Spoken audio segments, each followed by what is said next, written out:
Assalamualaikum warahmatullahi wabarakatuh. Waalaikumsalam warahmatullahi wabarakatuh. Puja dan puji syukur kita panjatkan kehadirat Allah Subhanahu wa Ta'ala. Salam dan salawat kita berikan kepada Nabi besar, Nabi penutup, Rasulullah Muhammad Sallallahu Alaihi Wasallam, keluarga beliau yang mulia, para sahabat beliau yang mulia, serta umat beliau yang sangat dikasihi dan disayangi oleh Rasulullah. Pada kesempatan kali ini kita kembali kepada Bible seri 020, 021 dan 022. Pada para pemirsa yang dirahmati oleh Allah dan rekan-rekan kami, saudara-saudara kami yang beragama Nasrani yang dikasihi oleh Allah, semoga hidayah suatu saat menghampiri saudara-saudara kita semua. Juga salam ini khusus nih buat saudara-saudara kita di Malaysia yang tidak hanya satu rumpun tapi juga diikat oleh satu akidah. Marilah kita sekarang mengaji dalam artian yang luas, yaitu mengkaji, menganalisa secara akademis untuk dilanjutkan oleh Bapak Dondi tentang kontradiksi di dalam Bible. Silakan Bapak Dondi. Assalamualaikum warahmatullahi wabarakatuh. Ya, jumpa lagi dalam kajian kita kali ini. Sekarang kita sudah sampai di 020 ya. Sampai 022. 022. Oke. Tar dulu nih. Ini kenapa nih jaketnya kok Union Jack? Emangnya Liga Inggris nih kita? Kenapa nih Pak? Bukan. Ini saya sedang mendukung dan berharap negara Inggris segera menjadi negara Muslim yang amin. Kita tahu ya, banyak Muslim di Inggris yang berdakwah di Speaker's Corner gitu kan, dan bahkan sampai ada Muslim yang sudah menjadi pejabat pemerintah. Alhamdulillah. Gitu Pak Ustadz. Jadi ya ini hanya bentuk dukungan saya aja. Siap. Kita doakan. Boleh dong. Boleh. Kita harus dukung, doakan. Tapi tadi ngomong-ngomong nyebut Bible-nya biasa aja dong Pak Ustadz. Jadi nggak usah pakai begini-begini. Bukan, maksudnya O-nya biasa aja. Biasa aja. Bible. Nggak usah lebay-lebay ya. Okay. Ya. Siap, lanjut. Oke ya. Terima kasih banyak atas perhatiannya yang mengikuti kajian ini. Semoga kajian kita selalu bermanfaat begitu ya. Nah, tidak lupa kami juga ingin mengucapkan terima kasih kepada Geraha Mualaf Channel yang sudah memfasilitasi sehingga kajian kami ini bisa siarkan langsung di 22 channel, Ustadz ya. Bahkan termasuk channel yang ada di Malaysia. Ya, mudah-mudahan kajian kita ini bisa lebih luas begitu ya tersebarnya. Siap. Oke, dan sebagai pembuka daripada kajian kita kali ini, tidak lupa saya ingin menghimbau dan jika para pemirsa ada yang ingin memberikan zakat, sedekah, infak ya, bisa mentransfer ke rekening Bank Syariah Mandiri di nomor rekening kode bank 451 11 88 88 9995 atas nama Yayasan Pembina Mualaf At-Tauhid ya, dan kemudian mengirimkan bukti transfer tersebut ke nomor handphone YPM At-Tauhid yaitu di 0812 3280 2080. Begitu juga para pemirsa yang ingin berpartisipasi, yang ingin wakaf untuk tanah yang akan dibebaskan oleh Yayasan Pembina Mualaf At-Tauhid yang berlokasi di Wonosalam, Jombang, Jawa Timur seluas 6 hektar, bisa berpartisipasi dengan harga per meternya Rp250.000 ya. Jadi jika pemirsa ingin berwakaf misalnya 10 meter, tinggal dikalikan 10 meter kali 250.000 per meter persegi ya. Wakaf bisa ditransfer ke rekening yang tadi sudah saya sebutkan dan bisa dikonfirmasi ke nomor handphone yang sudah tadi saya sebutkan juga. Baik, tanpa panjang lebar, saya akan langsung masuk ke dalam kajian kita kali ini, yaitu di nomor 020 ya, Pak Ustadz ya. Ya. Oke, saya share sebentar ya. Oke, di nomor, ini nomor 20 ya. Menurut 4 Gospel, apa perintah ke-6 Yesus? Nah, nih Pak Ustadz nih. Yeah. Ya, saya langsung aja. Di Matius dikatakan, kasihilah sesamamu manusia seperti dirimu sendiri. Ya, di Matius 19 ayat 18 sampai 19. Saya bacakan langsung. Orang itu kepadanya, perintah yang mana? Kata Yesus, jangan membunuh, ya, jangan berzina, jangan mencuri, jangan mengucapkan saksi dusta, hormatilah ayahmu dan ibumu, dan kasihilah sesamamu manusia seperti dirimu sendiri. Ya, jadi perintah ke-6 adalah apa? Kasihilah sesamamu manusia seperti dirimu sendiri. Ya, maksudnya. Di Markus perintah ke-6 itu hormati bapak dan ibumu. Ya, adanya di Markus 10 ayat 19. Engkau tentu mengetahui segala perintah Allah. Jangan membunuh, jangan berzina, jangan mencuri, jangan mengucapkan saksi dusta, jangan mengurangi hak orang, hormatilah ayahmu dan ibumu. Ya. Ini udah beda nih, Pak Ustadz nih. Beda jelas banget. Ya, di Matius kasihilah sesamamu, di Markus hormati bapak dan ibumu. Ya. Di Lukas itu perintahnya nggak sampai 6 nih, Pak Ustadz. Yesus hanya menyebutkan 5 perintah. Ya, di Lukas 18 ayat 20, engkau tentu mengetahui segala perintah Allah. Jangan berzina, jangan membunuh, jangan mencuri, jangan mengucapkan saksi dusta, hormatilah ayahmu dan ibumu. Ya, tidak ada lagi nih. Jadi cuma 5 nih. Di Yohanes tidak ada keterangan mengenai ini gitu. Nah, jadi Matius, Markus, Lukas dalam hal ini berbeda semua nih, Pak Ustadz nih. Ya, gimana dong? Lanjut. Perlu nggak ditanya mana yang salah? Perlu deh. Jadi mana yang salah? Coba tanya saya Rentet. Jadi mana yang salah? Bible, Bible. Urutannya yang ada kompak Matius sama Markus. Ya. Yang satu bilang cintailah seperti engkau mencintai dirimu sendiri, kurang lebih seperti gitu ya. Kasihilah sesamamu seperti engkau mencintai dirimu sendiri. Ya. Bagus ini ajarannya.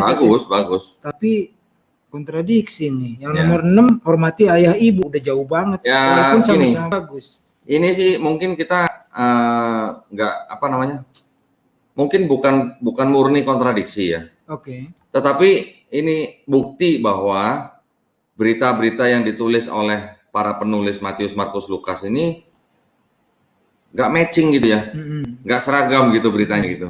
Jadi ini membuktikan bahwa berita-berita yang ditulis oleh para penulis gospel ini adalah berita-berita yang beredar di masyarakat selama puluhan tahun. Oke. Gitu, Yeah. Ustaz.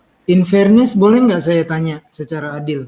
Boleh. Terus masalahnya apa? Kan ajaran nomor 6 dan nomor 6 tadi menurut Matius, kasihilah sesamamu. Yeah. Kan ajaran yang bagus. Nomor 6, hormati ayah ibu. Kan ajaran yang bagus juga. Lalu apa nih yang perlu kita ambil pelajaran dari berbedanya perintah ke-6? Kalau nomor 5, Lukas sampai nomor 5 doang, nggak ada nomor 6-nya. Yohanes malah tidak mention sama sekali. Apa yang bisa kita pelajari daripada Markus dan Matius ya? Perbedaan ini. Intinya ya, kalau menurut saya, ini semua perintah-perintah Yesus ini semuanya adalah diambil dari 10 perintah Allah yang ada di Perjanjian Lama. Oke, 10 Commandments ya. 10 perintah Tuhan. Ya, 10 Commandments ya. Cuman yang namanya hukum yang sudah sangat melekat gitu di hati istilahnya bangsa Yahudi, menurut Pak Ustadz kalau ditukar-tukar atau urutannya berbeda tuh gimana gitu? Nggak boleh dong, karena asli dari Allah turun kepada Nabi Musa. Lalu kalau berubah-ubah apalagi sampai ada yang hilang ya corrupted files kalau bahasa anak-anak zaman sekarang tuh. Nah, itulah poinnya gitu. Ini adalah 10 Commandments yang mana urutannya bisa berubah, yang mana kata-katanya poin yang ke-6 itu juga bisa beda gitu loh. Oke, paham. Jadi kalau begitu nih beneran inspirasi dari Roh Kudus atau bukan gitu loh. Ya, kan gitu kan pertanyaannya kan? Paham. Oke, berikutnya yang nomor 21 gitu ya. Oke, menurut 4 gospel, Yesus itu ke bait Allah sebelum atau sesudah melihat pohon ara. Ya. Di Matius dikatakan atau diceritakan itu sebelum ya. Jadi Yesus ke bait Allah sebelum melihat pohon ara. Ayatnya ada di Matius 21 ayat 18 sampai 19. Perikopnya mengatakan Yesus mengutuk pohon ara, ya. Saya bacakan. Ya. Pada pagi hari dalam perjalanannya kembali ke kota, Yesus merasa lapar. Dekat jalan ia melihat pohon ara, lalu pergi ke situ, tetapi ia tidak mendapat apa-apa pada pohon itu selain daun-daun saja, ya. Katanya kepada pohon itu, engkau tidak akan berbuah lagi selama-lamanya. Dan seketika itu juga keringlah pohon ara itu. Ya, artinya ini kan belum menceritakan Yesus ke Bait Allah nih. Ya. Ya. Berarti sebelum ke Bait Allah Yesus sudah mengutuk pohon ara nih. Ya. Nah, kalau di Markus itu sesudah. Ya, di Markus 11 ayat 12 sampai 19. Perikopnya sama, Yesus mengutuk pohon ara. Saya bacakan ya. Keesokan harinya sesudah Yesus dan 12 muridnya meninggalkan Betania, Yesus merasa lapar dan dari jauh ia melihat pohon ara yang sudah berdaun. Ia mendekatinya untuk melihat kalau ia mendapat apa-apa dari pada pohon itu. Tetapi waktu ia tiba di situ, ia tidak mendapat apa-apa selain daun-daun saja, sebab memang bukan musim buah ara. Ya. Maka katanya kepada pohon itu, jangan lagi seorang pun makanmu selama-lamanya. Dan murid-muridnya pun mendengar. Ya. Perhatikan, keesokan harinya, sesudah Yesus dan ke-12 muridnya meninggalkan Betania. Ya. Nah, di Lukas, itu hanya ke Bait Allah, tetapi tidak melihat pohon ara. Di Yohanes tidak mendapatkan kabar mengenai pohon ara ini. Ya. Ada tambahan di Markus. Ya, di Markus itu di Markus 11 ayat 12 ayat 19, Yesus menyucikan Bait Allah. Lalu tibalah Yesus dan murid-muridnya di Yerusalem. Sesudah Yesus masuk ke Bait Allah, mulailah ia mengusir orang-orang yang berjual beli di halaman Bait Allah.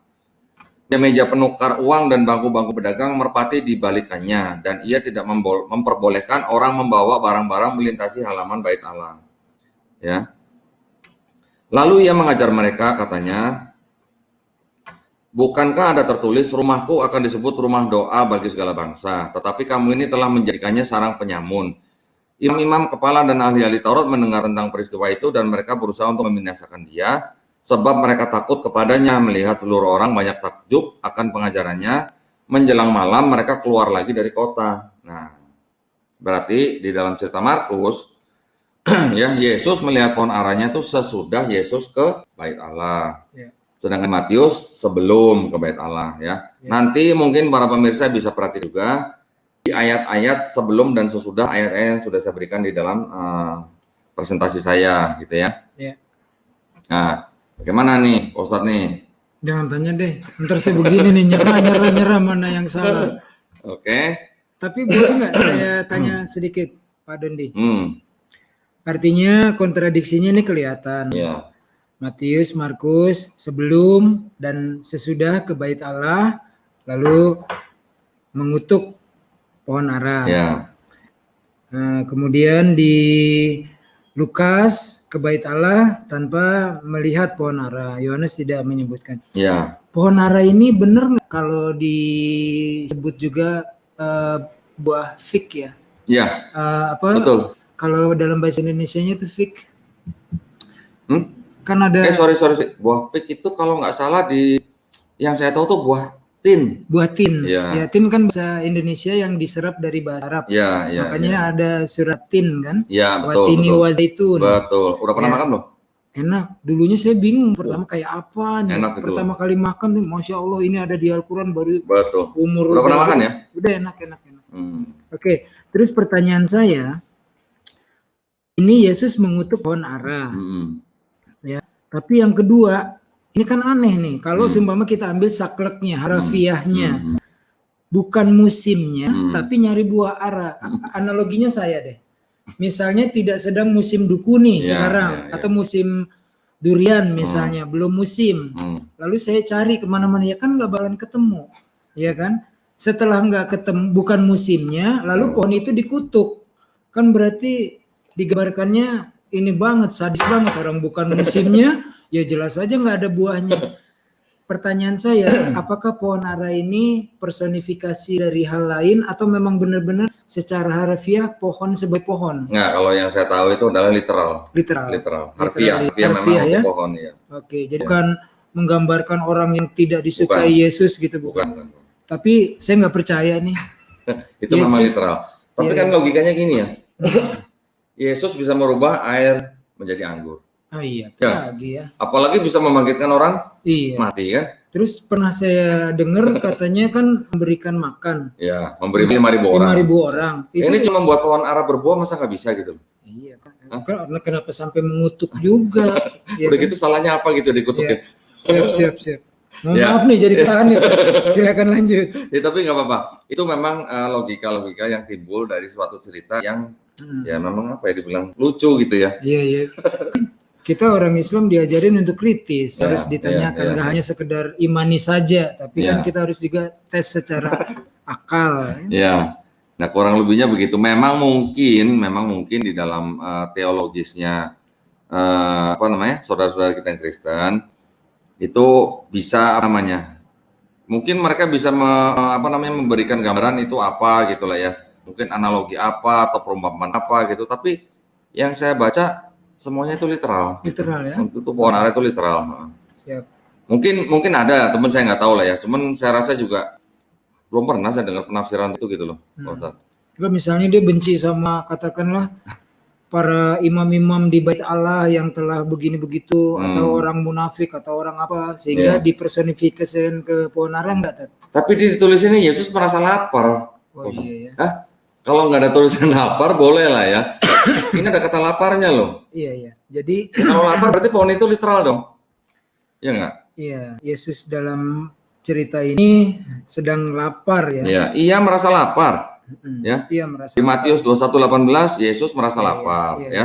Di Markus 11 ayat 12 Yesus merasa lapar. Jadi Nah, kalau lapar hubungannya apa kalau bukan? benar-benar. Jadi Makan dong. Iya, jadi kalau saya mengasumsikan ini pohon ini gambaran personifikasi dari sesuatu, itu asumsi berarti. Nggak masuk. Ya kan? Kan kita menghindari asumsi, Iya. harus berdasarkan nas dan dalilnya Iya, kan. iya. Oke, lanjut Tat. Ya, Maaf nih jadi saya oke. ngerem.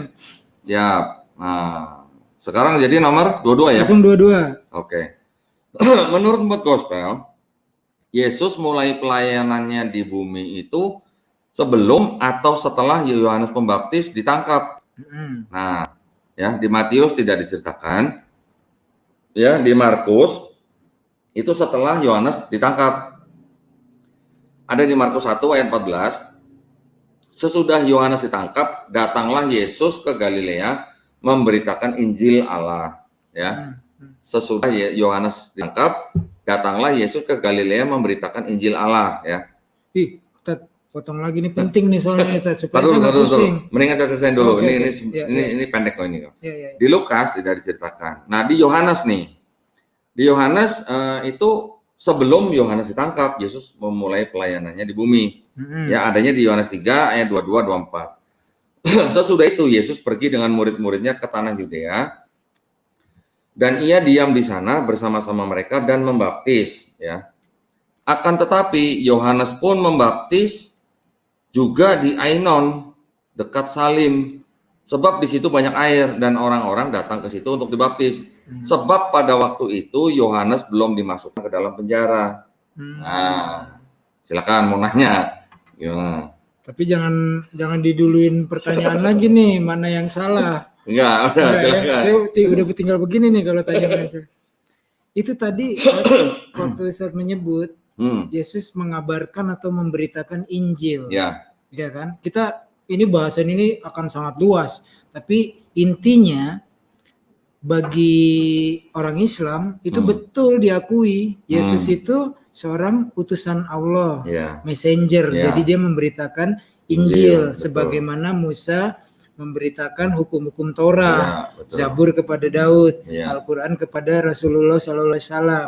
Jadi dia memberitakan Injil, bukan memberitakan gospel dong berarti. Karena kan kontradiksi terus nih dari awal saya ikutin. Ya kan? Ya, jadi saya sudah pernah menjelaskan mengenai perspektif Islam mengenai Injil. Injil di dalam perspektif Islam adalah wahyu yang diturunkan Allah Subhanahu wa taala kepada Nabi Isa alaihissalam, ya. Bukan Matius, Markus, Lukas, Yohanes. Bukan itu gitu. Makanya saya lebih nyaman menyebut Matius, Markus, Lukas, Yohanes itu sebagai gospel. Jangan disebut Injil ya, karena Injil buat Islam ya. Saat Nabi Isa alaihissalam masih hidup dan pada waktu tertentu itu, waktu setelah beliau wafat ya udah selesai. Nah, pernyataan saya tadi bahwa Injil adalah wahyu yang diturunkan Allah Subhanahu wa taala kepada Nabi Isa alaihissalam dibuktikan dengan ayat ini. Oke. Nah, nih Yesus ke Galilea memberitakan Injil Allah, gitu kan? Apakah Injil ini Injil Matius, Markus, Lukas, Yohanes? Ya Itu kan bukan. gospel. Belum ada lagi pula kan? Iya. Karena Markus ditulis paling cepat 32 tahun setelah Yesus disalib dan diangkat, gitu kan? Nah, Injil inilah yang dimaksud wahyu yang diturunkan Allah Subhanahu wa taala kepada Isa Al-Masih, gitu. Paham. Ya. Nah, balik lagi nih. Jadi saya sekarang dulu saya nyebutnya tuh Injil Matius, Injil Lukas, Injil Yohanes. Padahal bukan, harusnya kita sebut gospel. Ya. According to lagi kalau bahasa Inggrisnya. Menurut Markus, menurut Lukas, menurut Yohanes, menurut Matius. Iya, Oke, betul. lanjut Ed. Oke, kita udah sampai nomor 22 nih. Udah 22. Nah, jadi yang salah Yesus itu mulai pelayanannya di bumi itu sebelum atau sesudah Yohanes ditangkap, gitu loh. Saya udah bilang. Gimana caranya Markus sama Yohanes ini bisa rekonsiliasi, gitu loh. Iya ya. Kan kalau menurut saudara-saudara kita yang Kristen, keempat gospel itu kan saling melengkapi, ya. Pernah dengar kan? Pernah. Saling melengkapi kan? Kalau begini melengkapinya di mana, gitu? Nggak bisa dong, Pak. Kan kalau melengkapi misalnya gini nih, ada 3 orang, ya kan? Ya. Saya kasih pembukaan. Orang kedua, Ustadz Dondi, tentang isi pembukaan, isi, lalu orang ketiganya nanti ditutup, penutup, atau rangkuman atau apapun lah. Tapi kalau begini kan ceritanya di waktu yang sama, tema yang sama, berbeda. Itu mah bukan melengkapi, kontradiksi namanya. pusing lanjut, tapi asik juga nih. Loh, jadi mau lanjut apa enggak? Biarpun kalau ngaji begini bikin pusing, tapi mau lanjut nggak nih? Justru ini kita kan maunya bersifat akademis, ya kan? Kita mencari hal-hal yang kenapa ini kok bisa terjadi kontradiksi gitu. Oke, lanjut. Jadi ya kalau secara logika tidak bisa ini disebut sebagai melengkapi gitu loh. Nggak bisa. Ya, karena yang satu bilangnya mulai pelayanan atau memberitakan Injil itu sesudah Yohanes ditangkap, yang satu bilangnya belum ditangkap Yohanesnya gitu loh. Jadi kan ada sesuatu yang berbeda gitu kan. Oke, jadi kali ini kajian kita sampai di nomor 22 ya, Pak Ustadz ya. Iya. Nah, ini kira-kira masih berseri lagi nih, walaupun pusing-pusing tapi enak juga, asik dengerinnya. Yang saya catat udah 200 lebih loh, Pak Ustadz. Masya Allah. Gimana? Mau dihabisin nggak? Habisin. Kan kita buat untuk akademis kan. Oke. Iya. Nah ini adalah seri-seri yang dimulai khusus untuk yang 4 gospel dulu, Pak. 4 gospel ya. Nanti setelah yang 4 gospel selesai, kita lanjut dengan yang kontradiksi dari seluruh Bible. Seluruh Bible. Yang dari Kejadian sampai Wahyu. Gitu. Itu tambah begini lagi nih, saya pusing lagi, tapi nggak apa-apa lah. Tapi lucu-lucu loh kalau yang gitu. Lucu-lucu loh benar. Oke, seperti biasa ya pada kajian Bible kita kasih bonus nih. Oh iya, lupa. Itu ada bonusnya juga, harus ada gitu. bonus, BONUS. Oke. Iya. Nah, bonusnya nih, ini saya kasih ini. Dari 2 Samuel 24 ayat 13. Iya. Ya. Ayat apa? 13. 2 Samuel 24 ayat 13. Nah, ini saya tampilkan beberapa versi Bible yang menampilkan ayat yang sama ya. Oke, ini sekarang kita bisa lihat. Paling pertama kita lihat yang terjemahan baru dulu ya. Terjemahan baru ya, TB. Itu kan yang paling familiar. Ya. Saya bacakan nih. Kemudian datanglah Gad kepada Daud, memberitahukan kepadanya dengan berkata kepadanya, akan datangkah menimpa engkau 3 tahun kelaparan di negerimu, atau maukah engkau melarikan diri 3 bulan lamanya dari hadapan lawanmu, sedang mereka itu mengejar engkau, atau akan adakah 3 hari penyakit sampar di negerimu, ya? Maka sekarang pikirkanlah dan timbanglah, jawab apa yang harus kusampaikan kepada yang mengutus aku. Perhatikan yang saya kasih highlight garis bawah sama yang tebal ya. Di situ ada kata-kata 3 tahun ya. Kemudian di versi yang BIS bahasa Indonesia sehari-hari ya, dikatakan begini. Gad datang menghadap memberitahukan kepadanya perintah Tuhan itu katanya, mana Baginda pilih, negeri ini ditimpa bencana kelaparan selama 3 tahun, atau Baginda lari dikejar-kejar musuh selama 3 bulan, atau negeri ini diserang wabah penyakit selama 3 hari. karena sekarang apa yang harus kusampaikan kepada Tuhan. Ya, tadi yang di LTB 3 tahun, 3 tahun. yang di BIS juga 3 tahun 3 ya. tahun. Nah, kita lihat yang versi lain ya, ada ESV, ada GNB. Ya. Sebentar. ESV itu English Standard Version. Ya, maksudnya GNB kita udah tahu Good News Bible kan. Oke. Di situ di bahasa Inggrisnya disebutkan, so God came David and told him and said to him, shall 3 years of famine come to you in your land, or will you flee 3 months before you fall while they pursue you? Or shall there be 3 days pestilence in your land? Now consider and decide what answer I shall return to him who sent me. Ya, di GNB dikatakan, God went to him, told him what the Lord had said, and asked, which is to be 3 years of famine in your land, or 3 months of running away from your enemies, or 3 days of an epidemic in your land. Now think it over and tell me what answer to take to the Lord. Ya, kurang lebih sama terjemahannya ya. Nah, sekarang kita lihat di KJV ini, King James Version. So God came to David and told him and said unto him, shall 7 years. 7 years ya. Nah, of famine come unto thee in thy land, or will thou flee 3 months before thine enemies while they pursue thee, or that there will be 3 days pestilence in thy land. Now advise and see what answer I shall return to him that sent me. Ya. Nah, ini ada 7 years, ada 3 years atau 3 tahun. Nah, 7 tahun lawan 3 tahun. Mulai deh mana yang salah. Nah, habis kalau saya nggak nanya mana salah gimana dong Pak Ustadz? Nanyanya apa? Oh begitu. Iya juga. Ya? Benar. 7 years versus 3 years. 7 tahun versus 3 tahun. Iya. Yang salah yang mana gitu. Itu aja saya pengen tahu. Susah kalau pertanyaannya gitu.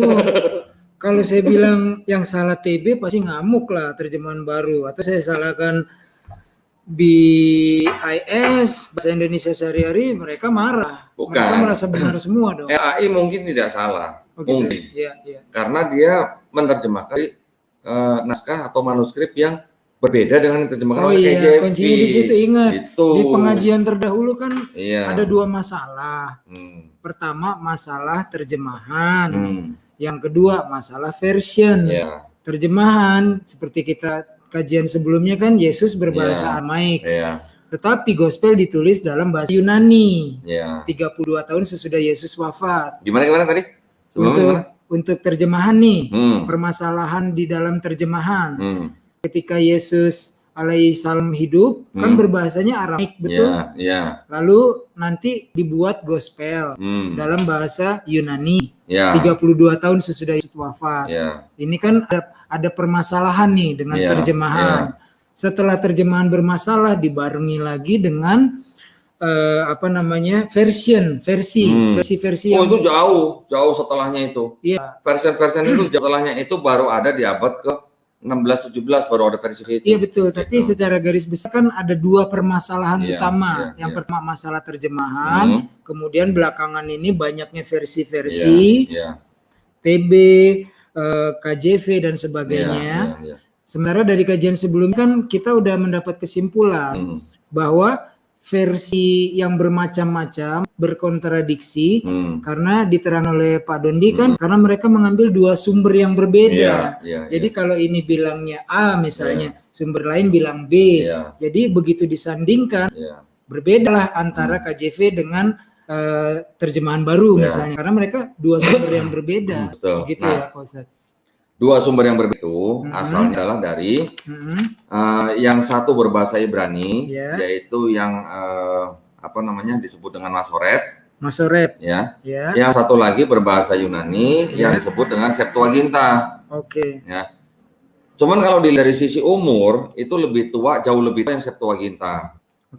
Septuaginta itu adalah penerjemahan dari Tanakh, ya. Tanakh itu adalah kitabnya bangsa Yahudi yang diminta diterjemahkan oleh Raja Ptolemy di Alexandria, Mesir pada abad 3 sebelum Masehi. Mm-mm. Ya. Cuman kalau menurut kalangan Yahudi sendiri, bahwa yang diterjemahkan itu hanya Pentateuch. Pentateuch itu adalah 5 buku yang dipercaya ditulis oleh Musa, ya. Kejadian, Keluaran, Imamat, Bilangan, dan Ulangan. Iya. Di luar daripada itu, yang masuk di dalam Septuaginta itu dipercaya ada hasil karya dari kalangan Kristen. Oke. Gitu. Oke. Ya, kalau nggak salah, Septuaginta dalam bentuk yang sekarang itu adalah hasil koreksi dari Helisius, Origen, dan siapa ya? Satu lagi ya, sebentar ya. Saya lupa namanya. Saya ngingetin namanya tuh susah gitu. Helisius ini scholar of theology apa raja apa gimana, Tad? Ini yang apa namanya? Penulis-penulis ini, penulis-penulis apa namanya? Septuaginta. Ya. Oke. Hesisius, ya, Origen, satu lagi Lucian. Saya tuh selalu lupa Luciannya loh. Iya. Iya. Hesisius. Ya. Siapa lagi? Origen dan Lucian. Ini mungkin adalah semacam penulis-penulis di abad pertama kedua kalau nggak salah ya. Ya. Iya, kalau ngapal ini sih gampang nih supaya nggak lupa-lupa mulu ngapalin Lucian.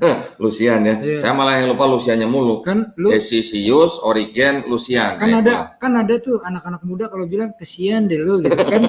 Lucian, lu kesian gitu tuh. Gitu ya. Iya, buat ngapalin aja ini. Oke, lanjut. Ya. Jadi makanya itu, karena di Septuaginta itu penerjemahan yang di luar daripada Pentateuch itu yang mengerjakan adalah kalangan Kristen, makanya mungkin terdapat perbedaan-perbedaan penerjemahan gitu ya. Yang Masoret itu diketemukan atau dibuat kira-kira di abad 6, 7, 8 sampai 10 lah. Yang paling awal tuh di abad ke-6 atau ke-7 saya lupa ya. Masehi ya. Tetapi yang paling lengkap itu adanya di tahun 1008 Masehi. 1008. Ya. Nah, di luar daripada 2 manuskrip itu, kan ada lagi yang ditemukan dengan Dead Sea Scroll. Dead Sea Scroll. Ya. Dead Sea Scroll itu ditemukan di Gua Qumran di Mesir ya. Saya nggak begitu paham kalau soal sejarah, Tad. Ya. Nah, itu Dead Sea Scroll itu adalah dipercaya tulisan-tulisan atau apa namanya yang paling awal itu yang sebelum Septuaginta dikerjakan gitu loh.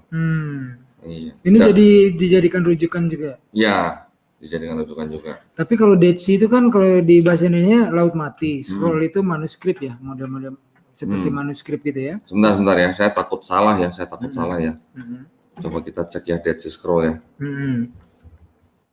Itu diketemukan di mana ya? Pokoknya saya tahu Gua Qumran aja. Gua Qumran ya? Iya. Sorry, itu bukan di Mesir. Ya, saya koreksi ya. Itu perbatasan Jordan ya, Jordan dan Israel itu. Ya. Oh iya, waktu itu saya pernah ngeliat fotonya tuh. Orang sambil baca koran, kan karena nilai garamnya tinggi, orang bisa mengapung di situ. Iya. Iya, karena itu masih wilayah yang berbatasan itu. Israel dengan Yordan. Sebentar. Itu kan laut mati ya? Laut mati ya. Saya takut salah nih. Saya buka sebentar aja nih ya supaya nggak salah ya. Iya. Diketemukan kira-kira tahun 1947 katanya. 1947. Oke. Bahkan ada website khusus untuk melihat naskah-naskah asli daripada Dead Sea Scroll itu. Oke. Ya. Laut mati itu kan adanya di ini kan ya. Iya, waktu di Timur Tengah ya. Perbatasannya dengan ini Israel Yordan ya. Tapi ada wilayah yang dikuasai oleh Israel juga.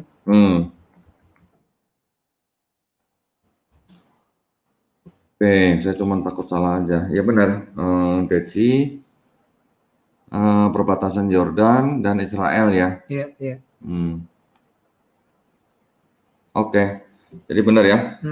Baik, kalau begitu sampai di sini kajian kita kali ini ya.